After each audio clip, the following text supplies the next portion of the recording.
Hey, welcome to Mike the Baptist. I'm Mike the Baptist. Along with me is my good friend H.D. Jones. Good to be here again.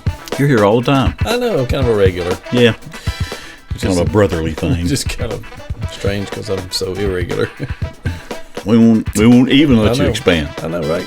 We'll just take you at your word. We'll move on. Along with H.D. is Bradley Coleman. He was here last week. He's back this week. Going to talk about some Bradley stuff here in a minute on the front porch section of the program. Meanwhile, MikeTheBaptist.com, it's a website. Go visit. Look around. Actually, I need to do some updating on there. Buy a shirt. Buy a shirt or a coffee mug. And all proceeds go to pay the light bills here. There's the mug. There's the mug. Good. I can get good promo. It's a good-looking mug. Works. Remind me to send you home with one, Bradley. Okay. Consolation prize. Send us an email, comments at MikeTheBaptist.com. Today, we're going to talk about some stuff found in the Bible in 1 Samuel, chapters 9 and 10, talking about Israel's first king, which is Saul. Is that correct? Yep. And anyway, should be interesting. If you're tooling around on the internet and you stumble upon us because the headline said something about that, join us for that. In about 10 minutes, we're going to move into that Bible talk portion. Meanwhile, you might find interesting something else we're going to talk about. We normally do a thing here at this point called the front porch visit, and we are doing a front porch visit. When you have guests, you're on the front porch, finding out about them. It'd be rude not to find out about your guests. That's a good tie-in, H. Because I was struggling a little bit about not doing the front porch, but for anybody who thinks, well, they're getting ripped off by not getting the front porch visit, this really is correct. It's like in the old days on my front porch in Arkansas, we would sit on the front porch, just, I don't know, stringing green beans or just churning butter or just sitting out there in the cool breeze. All our old refrigerators that are still there. That's right, counting the fridges, make sure nobody's hauling off. If somebody drive by that knows you, they liable to turn around, come back, and come sit with you on the porch and talk. That's kind of what's happened here, Brad. Yes. Okay. So if our ratings are good enough, maybe we'll invite him back. Oh, if you improve ratings, you're coming back. We'll come to you. So anybody that's watching this, please like, share, and follow. Yeah, and subscribe. Yeah. I didn't know that was a thing. Subscribe. Well, he didn't either. Yeah. On most the apps for the audio podcast, you follow. I think is that correct? I'm not sure. I think you follow, but on like YouTube. On our YouTube channel, you subscribe. Okay.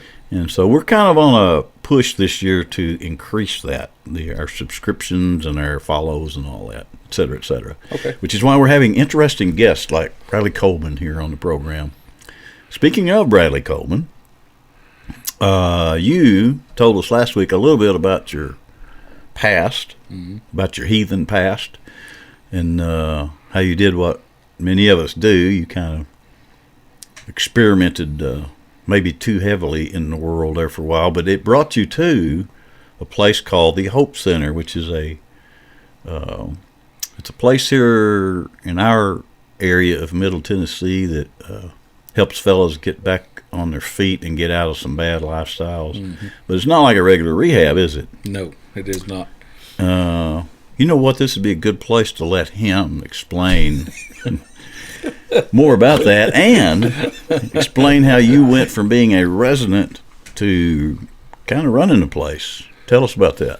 Sure. So Hope Center is a 1-year-long discipleship recovery program. We exist to lead addicts and their families to become fully devoted followers of Christ. I love that saying because, and their families, right? A lot of places that you get go to recovery or for the lack of a better term, rehab. They're not really involved with the families, but we are. So we started up, like you said, with my heathen past. Mm-hmm. Yes, I was that. But let's move on to whenever I graduated. I graduated July 2nd of 2022. My wife and I both went through Hope Center at the same time. July the hold on, I'm wrong about that. I'm totally wrong. July the 7th. Yep. It wasn't churchy, but you're wrong. So July the 7th is when I graduated. July the 2nd, after I completed the program, after my 1 year was done, I had the privilege of marrying the love of my life, was my wife. And she's going to get to see this, so I love you. And don't kill me when we get home. So I got to marry her on the Hope Center property. The Hope Center property that we are over is over a creek. We've seen baptisms out there. I got baptized out there during the Hope Center. God has abundantly blessed me since the Hope Center, since I graduated the Hope Center. I was an intern there for the first 6 months. A car was given to me. My granddad's old car was given to me as I graduated the Hope Center, so I'd have a ride. It's just the November after that, I had talked about a charge that I had gotten and went to jail over. The November after I graduated, I went back to court over that, and they decided not to prosecute me on 4 different felonies and 3 different misdemeanors. God completely wiped it clean for me. It was I was facing quite a bit of time at 100%, and the judge told me that. And once I completed the Hope Center and became an intern, went back to the court date, and he basically said the state of Tennessee is very proud of you. They had at this county, they had never heard anything about Hope Center except for me. It was definitely God that was standing. Was this Carroll County? No, this was Lawrence County. Lawrence County. Yeah. Unfortunately, I was all over Tennessee. I had charges in West Tennessee, Middle Tennessee. Is that Lawrenceburg and Yes. all that? Yes, sir. That's where a lot of my Blackwood family roots are. Oh, really? Yep, Lawrenceburg right in there. Yeah, that's where my mom actually lives, right now. Interesting. Yep. So from there, I was learning the ways of the Hope Center. I was being taught by the director at the time. Man, I can't say enough how God has really, really guided me, blessed me, and showed me the right way to live. Because I know before I was living very incorrectly. He gave me a church. At that point in time, I don't think we were the partner church with Temple at that point in time, kind of off and on a little bit. But the people at Temple, the love that comes from that church really, really had an impact on what happened with me and my wife in our life. 6 months into the program, I was eating a chicken salad sandwich sitting in the dining room, and I got a tap on the shoulder, and it says, "Go West Virginia," and it was God. It's the only time God's really audibly spoke to me. I turned around, nobody there, and I thought, it's Go just to West Virginia. Go to West Virginia. I was confused. I thought it was like go West Virginia, like the Mountaineers. Go like, Vols. Yeah. Yeah. God walked by and tapped you on the shoulder. Go West Virginia. I thought they were going to throw me out of here there for a second. So, no, he told me to go to West Virginia. I kind of ignored it, like I said in the last session here. I got to be beat over the head 3 or 4 times. Well, he confirmed it through Scripture a couple of times, and I decided I'm going to West Virginia. My wife was against it. Her whole family was against it. I go to West Virginia and finish out my internship. I become a director there and get the opportunity to lead people from West Virginia towards God. Yeah. Show them how to live in an addiction-free life. God has equipped me for that. Not only that, but the Hope Center equipped me for that. One of our core values is it doesn't matter. It's not nearly as important as what you do as it is who you develop, right? What I do at Hope Center is not nearly as important as who I'm developing, who I'm doing this for, right? And someone poured into me. The people at the church poured into me. The people at the Hope Center poured into me. I can't say enough of how God has put them people in my life. One of them is Gene Hanna. Another one's this man sitting over here beside me. But from there, I stayed in West Virginia for a little while. It was definitely a learning experience. I gained a lot from it.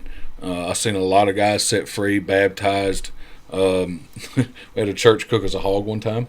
That was great. Nice. Yeah. Mm-hmm.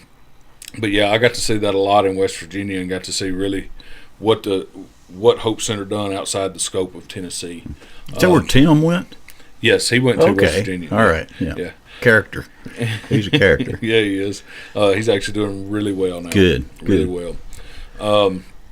From there, God sent me on the path to come back to Columbia, Tennessee.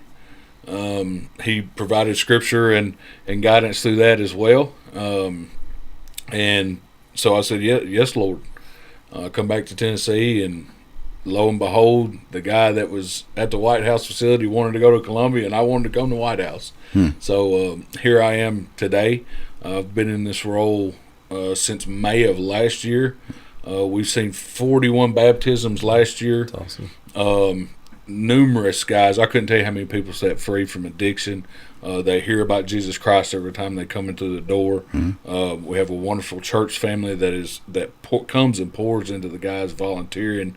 I really don't have to say much to our guys about baptism here this last year, because our church is so involved in that, and talking to them about baptism. So now here I'm on Mike the Baptist and getting to talk about how God's done things in my life.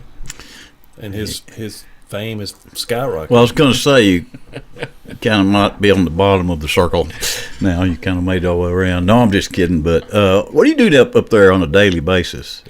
What do you do there? So I'll just give you my schedule. I'll come in.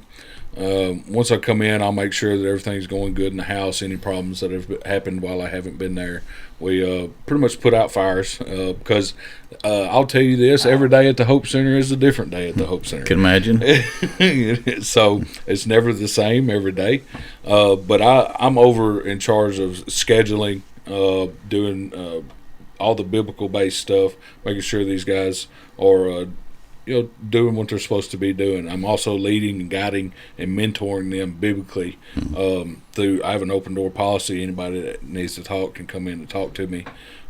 Just really making sure that these guys are getting what they deserve, because I know I come in broke, used up, beat up by the world, and I tell you what conquers addiction is grace. Grace conquers addiction. So I try to extend that out as much as possible. I'm also in charge of trying to get the volunteers lined up with different personalities in the center, because we could have anywhere from 25 to 28 guys and 35 personalities. I was going to say you could have 20 guys there, but have 40 personalities. Yes. It can be interesting there. It can be very much so. But I'm in charge of doing all that and setting up things like speaking events. Coming to the church, having relationships outside of there, serving at the church, going out and also what we call recreational day. We go out on Saturdays and have celebrations. This Saturday is actually our family day, so that's pretty much what I do. If somebody in the Middle Tennessee area had a relative or a friend that maybe needed to go somewhere, how could they get in touch with the Hope Center? This Hope Center. There are different ones in different locations, but like in our particular area, who would they call? They would normally call our admissions coordinator. We have several in this area. I don't have his number. I can look his number if you'd like me to give it out. Yeah, I'd like to have it. Sure. I think it'd be good to have that. Or if you want to give it to me later, I'll put it on the bottom of the screen here when we. Or is there a website they can go to? Yeah. Yes, you can go to www. Do they say www? I don't know. Well, you're younger than us, so yes, they do. Look, we're hip. Here we are, aren't we? We're still in the thick of things there, Michael. No, so you can go to hopecm.com. Hopecm.com. Yes, sir. That's all I need, HOPECM.com. Okay. And you can apply online there. We do have some people that we go into jails and minister to them and get people out of jails and stuff like that too.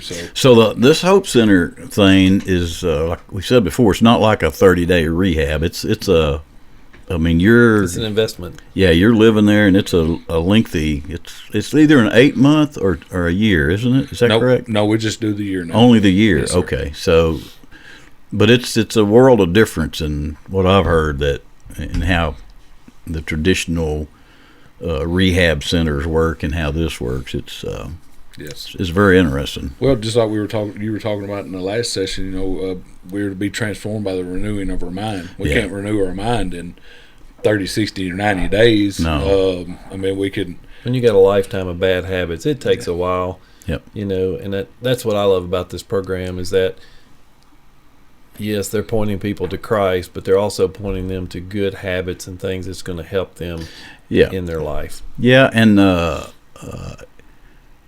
it exposes them to one of the things that's really stood out to me over the years is how guys show up there feeling like nobody wants anything to do with them.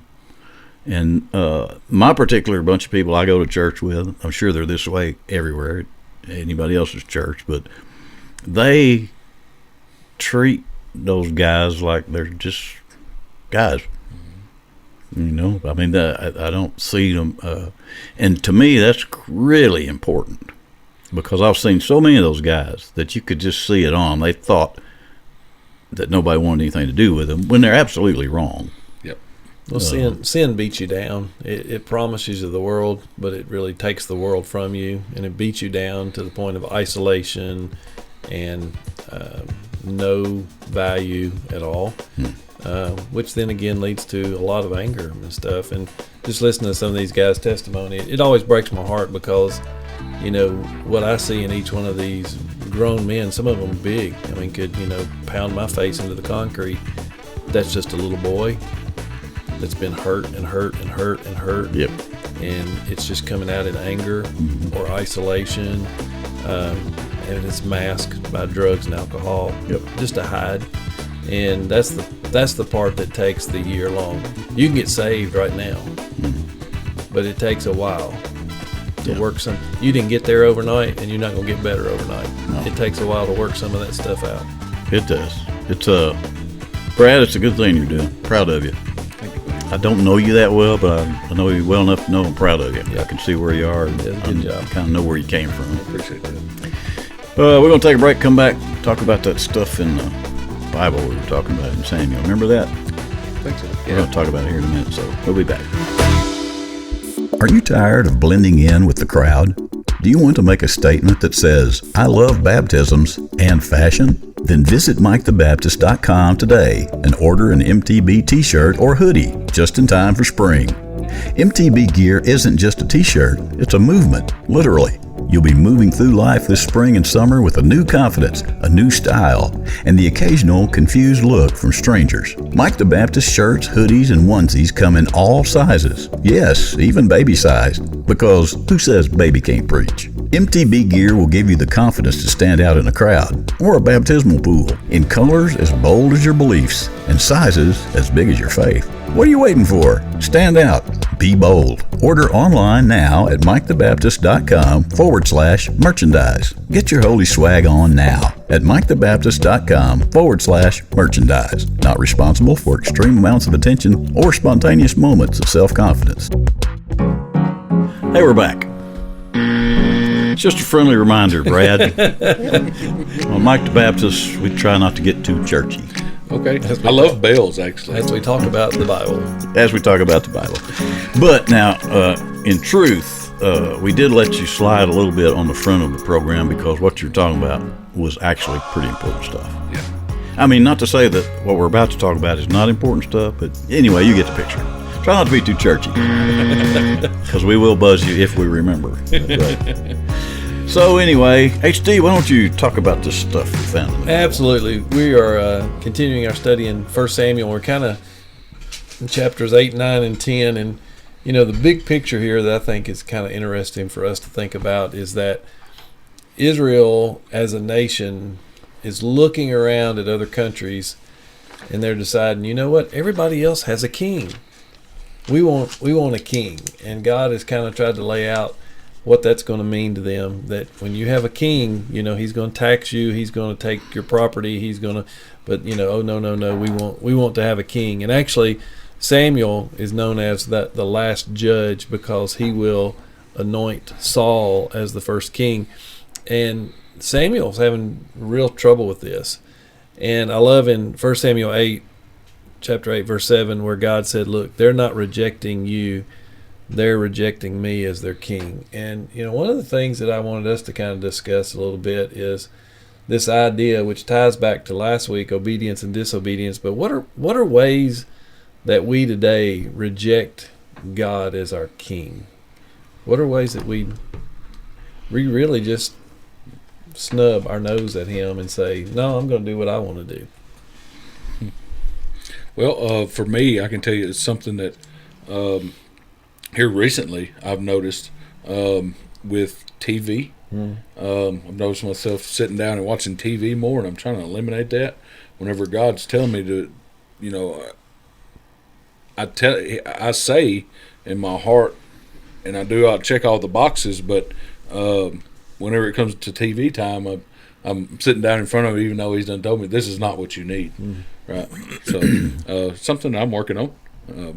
Isn't it funny in our culture, again, because of what you do, we typically talk about addiction and we think of drugs and alcohol. But my goodness, how much are we addicted to TV, social media, just scrolling? I mean, I can't tell you, we're kind of in the season of Lent right now as we go to Easter.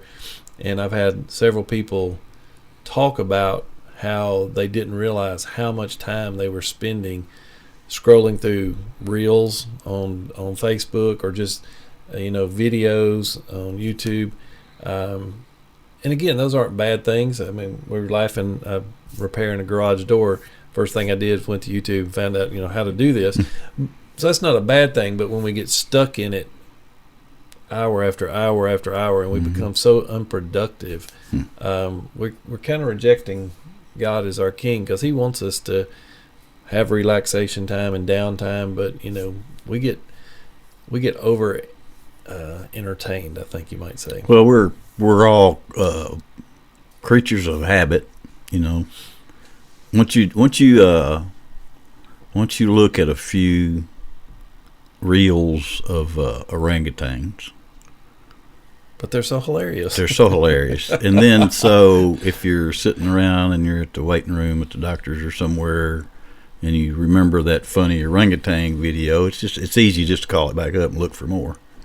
And then before you know it, they've called your name 6 times and you didn't hear them because you were all wrapped. But that's just a picture of, I think, of us getting in a habit of doing things. It's easy. These cell phones are great, but they're just so dangerous to your mind, because, I can tell on days when I get all involved in watching orangutan videos and stuff, and I don't realize how much time I've spent. But you can actually, if you pay attention, you can feel the difference in your brain. That fatigue, it gets a certain fatigue, but then you can't really stop doing it. You go right back to it. So there's a lot of habit, I think, involved in this stuff, and it's an escape, isn't it? Yeah, you're kind of escaping something in a way, I guess. Either that or you're just killing time. I don't know. Do you? Yeah, I think all of those things. I find myself, I got one of those little games where it's like Bejeweled or something like that. It's really thoughtless, mindless stuff, but I find myself going, while I'm sitting here waiting for somebody, I'll just play this. Well, then I find myself doing it more and more and more and more, and then you look down, you're like, oh my gosh, I've played 1,000 games of this. This is ridiculous. And then you don't get done some of the other stuff that you wanted to get done. But I think that really brings us back to this idea of, I don't know that most people would openly just reject God as king. But boy, we, just kind of slide into that pattern. Yeah, but look, if we're being real, in those days when the Bible was written, those scriptures were written, they had a king. And also all that was a reality to them. When you come down now to 2025 America, we don't have a king. We don't, our culture is so much different than theirs. So you can't really, to me, if you get too wrapped up in studying the Bible or talking about the Bible, if you get too wrapped up in trying to be very, very literal on some things, especially when it comes to the differences in culture, you're going to get real confused in a big hurry, and I think you're going to work yourself into a situation where you can't really, this is a churchy word, apply what you're reading about to your own life, because it gets confusing about, well, they had a real king. We don't have a real king. Right. We don't have that, so it's different. So to me, it's kind of easy to get lost in the weeds and lose the main point of some of that stuff. I think the sad part in this story is that what they did was looked around in the culture and they wanted what everybody else had. And we can kind of do that in our culture. We want what everybody else has. And then when they got it, Saul being the first king, they were disillusioned by him. They weren't really happy with him. And to be honest with you, Saul's monarchy ends in disaster. I mean, it really does. It ends in disaster. And God almost says, okay, you pick this guy, let me pick my candidate. And so we see later on that David will be anointed as a young man. I mean, he was young. He was probably in his teenage years that God anoints him to be the next king. But Saul was literally a failure. And I think that's a picture of anything that we put on the throne of our life is going to be a failure.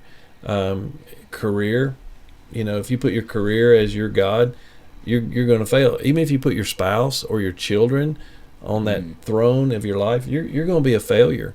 And I see a lot of people, including myself, but it's easy to see it in other people, where they pour themselves into, oh my gosh, my kid wants to play baseball and soccer and football and gymnastics, and they run themselves to death, and their kids are unappreciative, tired, whiny. Let's be honest, none of them are going to play professional sports, and we spend all this time chasing after these little gods in our life and really making them more dramatic in our life than they need to be. And at the end of the day, they disappoint. They weren't all we thought they would be. Mm-hmm. Again, nothing wrong with sports, but don't let it get out of whack. I wonder if we put the money in the bank that we spend on travel ball and pitching coaches and tutors, because now our kids are stupid because they didn't spend enough time in school. If we put all that money in a savings account, how much money would they have? Because that's the excuse. Oh, we need them to get a scholarship to go to college and da-da-da. How much money would you have in your pocket? Again, not bad things in of themselves. Saul was not bad in of himself, but the people were putting their love into a physical king instead of loving God as their king. Mm-hmm. And we do that in our life. Yeah, I can speak on that because I did that in my own life. Whenever I was out doing the drugs, I put that before everything. I put it before my kid. I put it before money. I put it before anything else I had in my life. And I put a physical thing as my master, as my king. And I love how this story talks about that, but the story very similar to that, should I say, because I read this and I thought, I put something in front of Jesus, knowing that I had been saved by him. I put something in front of him, and he let me have it. He let me have all I could handle, right? Mm-hmm. Until, I'd put it in my mind and my heart, that's what I was going to do for the rest of my life, And I put it in front of him, and he says, all right, son, you got it, right? And I couldn't handle it. I had too much of the world. And thank God for his grace, because he brought me right back to it. Just like in here, they wanted a physical king. He gave them Saul. He anointed Saul, right? Yep.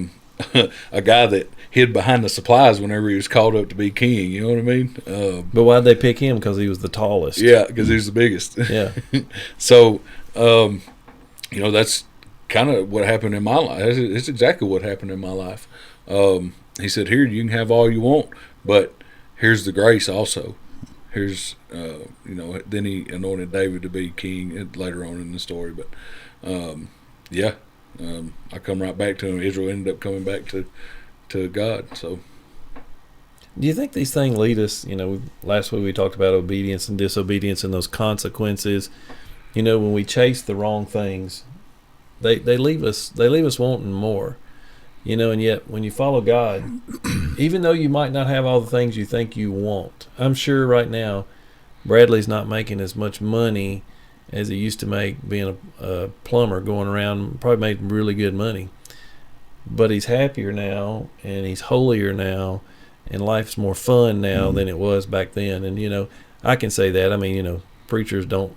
We're not in the most wealthy column of the people out there.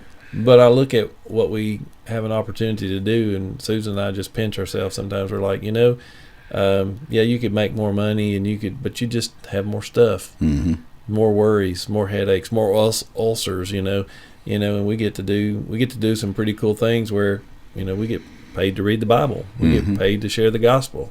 I get paid to come do Mike the Baptist. That's Praise God. That's a pretty good deal, isn't it? People want peace. If you think about it, everybody's got all these pursuits they do, and why are they doing all these pursuits? You're wanting to get somewhere where you think you'll be satisfied, right? And when what everybody's chasing, I believe, is a sense of peace and calm. And I think, especially when you're younger, and you're trying to find your way through the world, your jobs are important, your business pursuits are important, because you feel like if you can just get to this place where you have all this money and this stuff and everything all the pieces are in place, that there will be a peace where you're not having to worry about it. And then it's like so many people I have known have waited too long to find a way to be peaceful and enjoy their life, because they're so hard at it trying to build all these things in their world that they thought. I've always believed, and I still do to this day, that what everybody wants is peace. The guys at the Hope Center, I used to think that about a lot about them when I was doing a regular weekly thing with them, because I would listen to them talk, and I'm thinking, all these guys, what they really want is their life to be peaceful. They want everything to be peaceful. And having been one that pursued a lot of things in my past to try to find that peace, this is the only thing that ever really had any kind of real lasting peace to me, because it's like once you are saved, churchy word, I'm not going to buzz it because it's my buzzer anyway, but it's like once you're saved, I've thought about this before too. I could go off, the studio sits above a really beautiful creek. I could go halfway down that hill and sit and look at that creek the rest of my life, and I would be saved. Doesn't matter what else happens. I could be at peace about that. Naturally, I want to eat. I want my family to eat. I want to.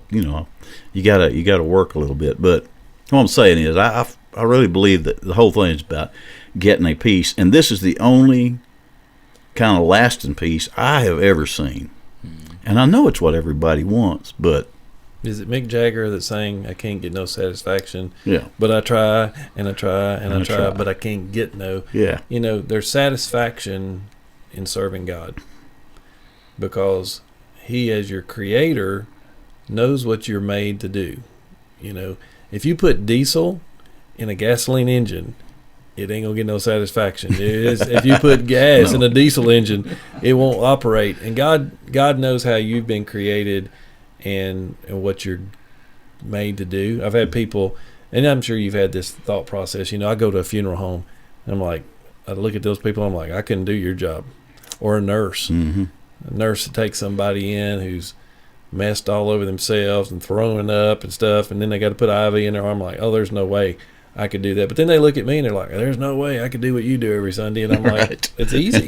It's easy because I'm just being me, So God has created us specifically for the purpose of following Him as our King And where we mess up is when we try to follow ourselves, because you really don't know what you want to be. Mm-hmm. We think we do. Yeah, you don't. You don't really. You don't have a clue. And I think, again, back to parenting, that's why parents need to help their children. The Bible says, train up a child in the way that they should go.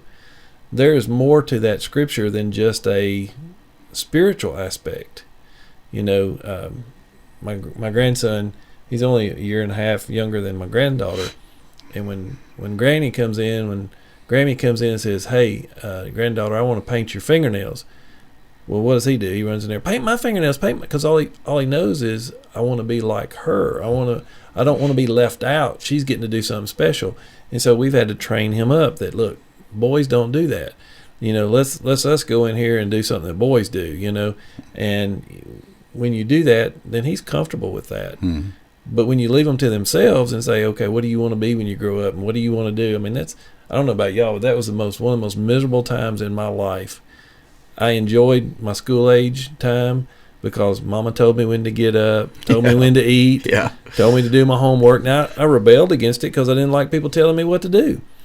But I remember getting to be 17, 18 years old, and everybody just kind of pulled their hands back and go, okay, what do you want to do the rest of your life? Yeah. Say what? Holy smokes. Say what? I don't know. I like math. I hate English. I don't know. What do I do? And so life is like that. It's very frustrating when you don't seek after God and let Him show you what He's created you to be. And when you do that, you'll be successful. Mm-hmm. It may not be the world's idea of success, but I'll be honest with you, I don't really care. Mm-hmm. I don't care what people think about my success. Mm-hmm. I really don't. Because I care what God says. This is what you're supposed to be doing for me. And I've had a whole lot more fun at that than I did in my other jobs, which made more money. But boy, they were a lot more stressful. Yes. Well, you got that piece, I mean, it's the rest of it really doesn't matter in a way. It just really doesn't. I mean, you have to think about things, but it really, in the big scheme of things, it really doesn't matter. No.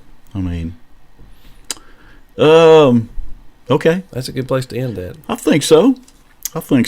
Hey, Bradley, last week. Israel was not satisfied with their king. You and I, we need to be satisfied with our king. King Jesus, he's good enough. Yeah, get on about your life. What's that 70s song? He's all right with me. Jesus is just all right with me. See, I knew Jesus you would know is that. just all right. Oh, yeah. Doobie Brothers. I knew you would know that. Odd group name to be singing about Jesus just all right with me, but hey, whatever. It worked. Hey, Brad, tell somebody real quick why they should give it a try. Real quick. Give Jesus a try? Because I wasn't talking about cottage cheese. I mean, I was sure. So, because he's the body raising breaker of chains. Yeah. I've seen him do it with me. I've seen him do it with my wife. I've seen him do it around me. I've seen him do it afar. I've seen him do it up close. What chains?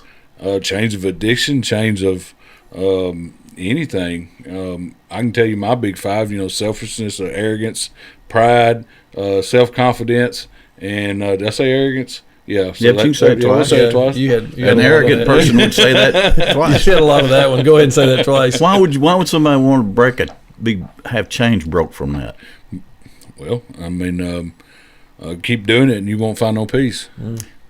That's what I was looking for right there. Yeah, because I remember when I hit the wall back in 96, 97, somewhere right in there. No peace. Had already tried everything.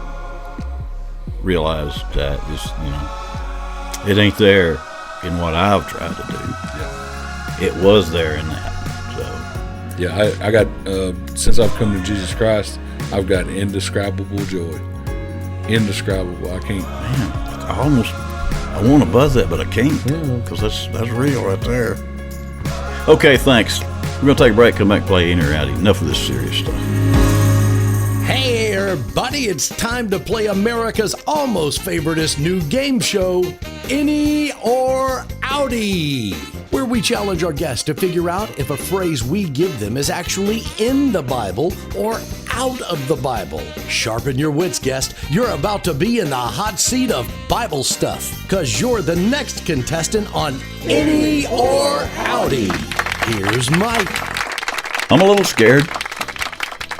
I don't get to ask any questions on Inny or Outty today, so I have the opportunity to lose twice. However, I may find a way to wrangle into a good answer. We'll see what happens. Anyway, Bradley has stepped up to the plate and said, I got one. So we're going to let him give it a go, but we're going to let HD give it a go first. You know, I think we need to explain Inny or Outty to people that may be listening. You know, and I mean, Bradley's only this is his second time, which is it's really not maybe hard. Bradley should explain it. Does he understand it? Well Not enough? totally, but we have this debate about should we or should we not explain how it worked, because we've been doing it for a couple of years, and I feel like personally it doesn't need to be explained. Okay. Would you like for me to explain it for Sure. you? Okay, so Inny or Outty is not your belly button, but it is a trivia question that we were going to ask that is either in the Bible or out of the Bible. Therefore, Inny? Inny or Outty. See, It's pretty simple. no explanation. Genius. No explanation. No explanation. There you go. Explanation necessary. HD, kick us off. You know, the last few times, I do need to have a reprieve. Randy McMoran was here. Yes. And we said something about I had the quote from Paul Yes. that children should not take care of their parents. Yes. And Randy later on, said that was basically a financial thing where Paul was talking about a child in the church sense, not necessarily a Moral obligation. biological type. child Yeah. type thing. So he was correct on that. Yeah. But we've been doing this for 2 years and we're dragging the bottom of the barrel. We're so pretty loose. I- By the way, What? Yes. somebody walked up to me the other day and said chickens are in the Bible too. They did? I said, what? They said, yes, but I said, the word chicken? They said, well, no, it's chick. Like a mother hen or something. That Oh, is chicks. Like when Jesus said, I would put you under my wings like a chick. Yes. Just heard a sermon. You want to bust them on this? So it's really Yes. not in there because the word in Hebrew really is a eagle, a baby eagle. Oh, so it's not a chicken. It's not a chicken. I'm going after them because they came this right up and said, hey, this that's guy, his in there I just too. listened to this. I don't remember who told me though now. And this guy said that chickens were not that they were unclean animal. So, even when we talk about the rooster crowing, they couldn't have eaten them. he said that rooster crowing would have not been around the temple. He would have been outside the city. You could have heard him, but he's outside the city because it was a high holy day, and they wouldn't have had chickens around them. So did they eat the eggs though? I don't know. I mean, Maybe would not. it be, if you couldn't eat the chicken, would it be legal to eat the egg? I don't know. I'm so confused. Anyway, back to me. Okay. My questions here recently have I'm been fascinated by chickens, by the way. There's something about chickens. because they're delicious, right? Oh, I guess that's it. Carry on. My questions have been hard to decipher. They have. So at times. I'm just going to make this one as easy as possible. Okay. But I got to give a good lead in. Okay. In our culture, there's a number that's unlucky. Yes, there is. What number is that? Is it 7? No. It's not? Friday the... Oh, 13. Right. So, Sorry. Inny or Outty, the number 13, is it in the Bible or not? Inny. Well, you're supposed to discuss that a little bit more. Okay. Well, Well, I made a simple question, so... I wanted to kind of look like I was intelligent there for just a second. It's working. Fleeting moment. What do you think, Brad? I'm going to say maybe in some of the genealogy it's there. Like the 13th something. I don't No, know. I mean actually the word. 13th? The word. 13 or 13th? Yes. Well, say I said any real quickly because I know. I'm so proud of you. I thought it was I thought I had recalled reading it or hearing it too. I don't know why, but I had that sense. It was my gut. There is a book in the Bible called Numbers, so 13 has got to be there. Good point. Huh. That's such an odd thing to bring up. You're welcome.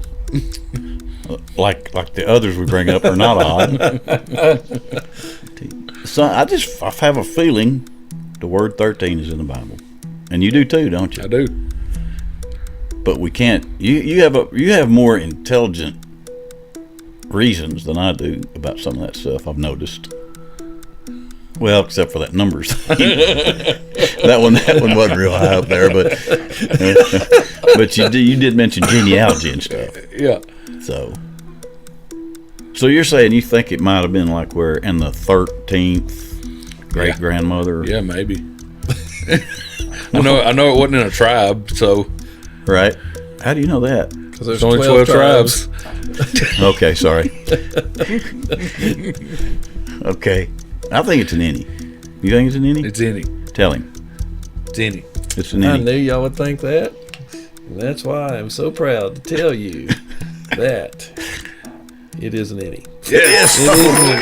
Yeah. Okay, Actually, feels great to win. there's several listings of that, but I kind of thought that was unusual because it's, in our culture, it's an unlucky number. They wouldn't even put it on certain hotels. They jump from the 12th to the 14th floor. Anyway,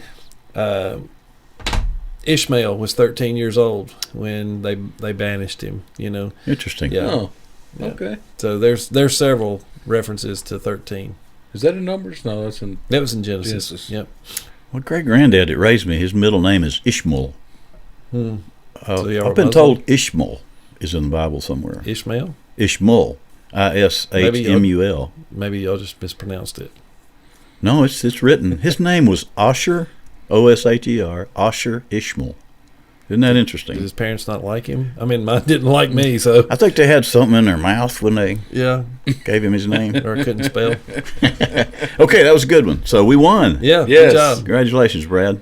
And now it's Brad's turn to embarrass the preacher and the host, which I'm certain he can do, because we can do that on our own. But So, and I'm going to go with our culture today.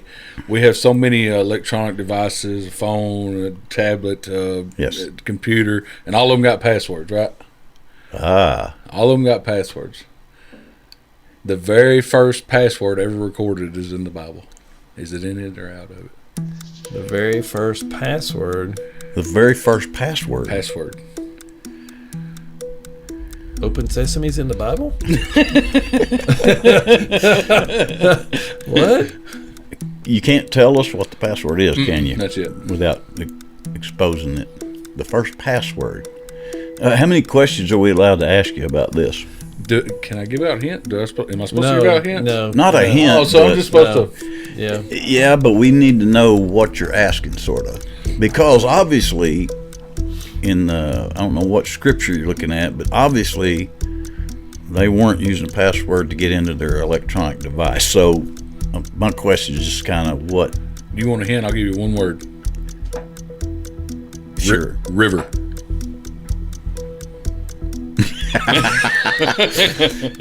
Phoenix. Yeah.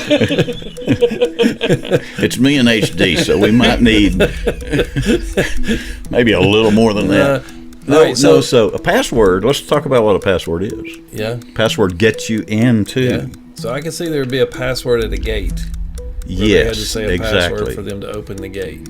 Or into the holy places or what have you. Open They Sesame. didn't have a password there. Yeah, the priest goes up the curtain, and quietly whispers, "Open sesame." Jew 1, 2, 3. Barbecue sandwich. Let's see here. Password. Is it in the Bible? Is the password in the Bible? It's an Inny. I think if we're thinking, when you said the key, you notice what I did there? You said the key gate. Yeah. They had to have, you know what? Yeah, I think it's in there because of what you said. I'm really proud of you. Until we lose. Yeah. I say in. Password. I say in. Yeah, password's in the Bible. Inny. We're saying Inny, Brad. Any? You're right. Yes, 2 wins.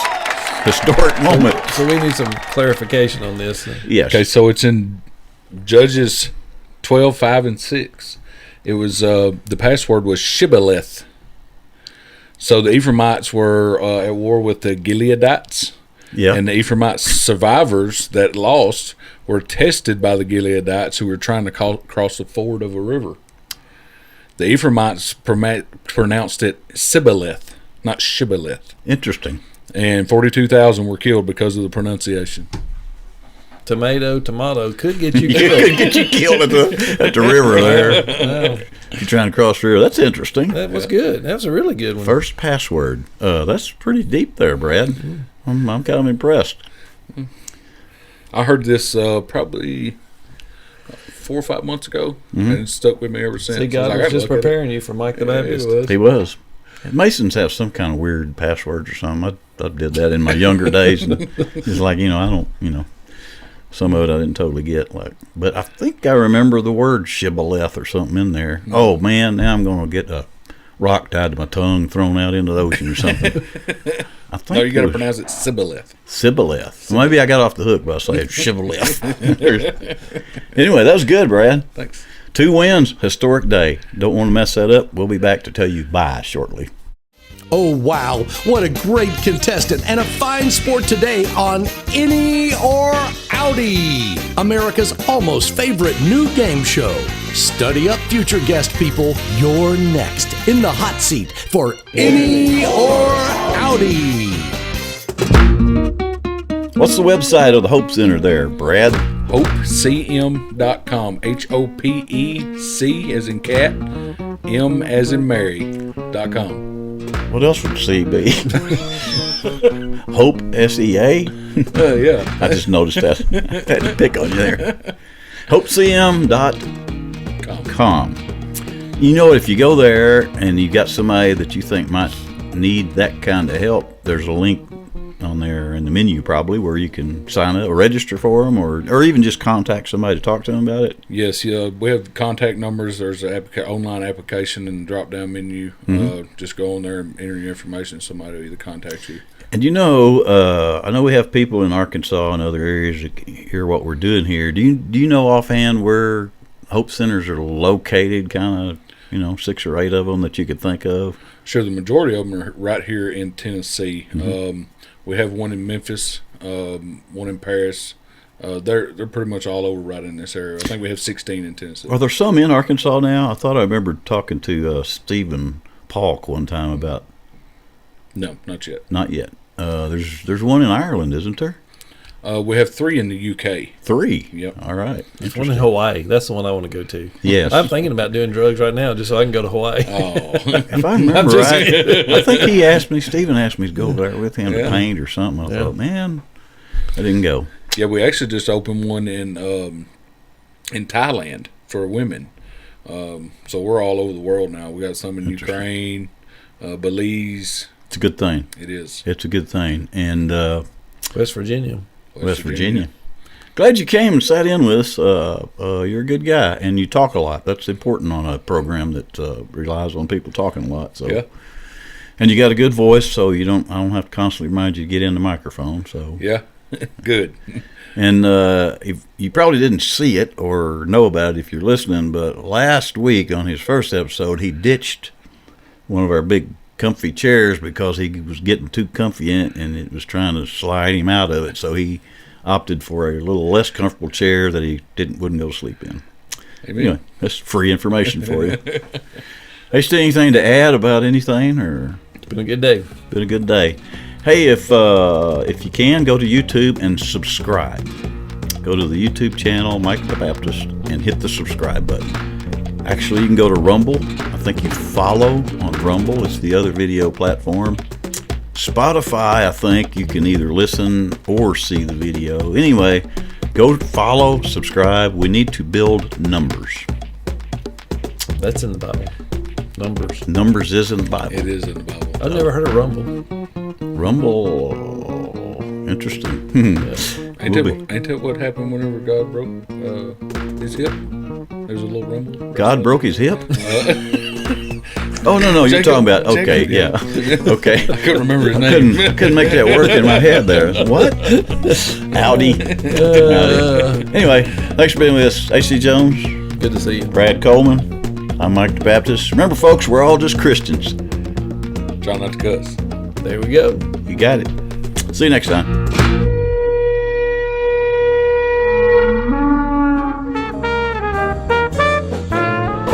Mike The Baptist